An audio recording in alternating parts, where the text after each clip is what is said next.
പീഡാനുഭവ സ്മരണയിൽ ക്രൈസ്തവ സമൂഹം പെസഹ ആചരിച്ചു. ദേവാലയങ്ങളിൽ കാൽകഴുകൽ ശുശ്രൂഷ ഉൾപ്പെടെ നടന്നു. വിശുദ്ധ കുർബാന, പ്രത്യേക പ്രാർത്ഥന എന്നിവയും നടത്തി.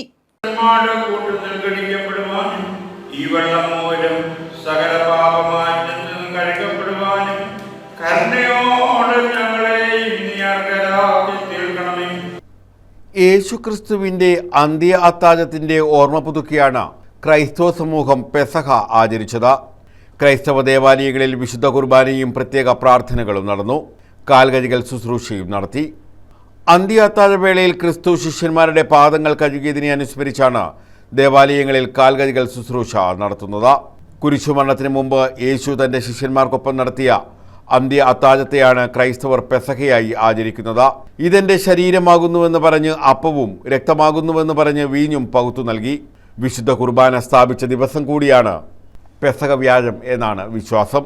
ശാസ്താംകോട്ട പോരുവഴി മാർ ബസേലിയോസ് ഗ്രിഗോറിയോസ് ഓർത്തഡോക്സ് പള്ളിയിൽ ഉൾപ്പെടെ വിവിധ ദേവാലയങ്ങളിൽ പ്രത്യേക ചടങ്ങുകൾ നടത്തി. കാൽകഴുകൽ ശുശ്രൂഷയും നടന്നു.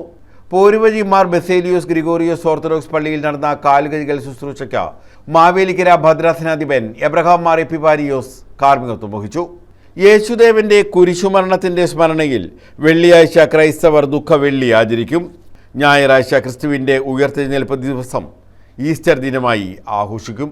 News bureau, Sasthamkotta.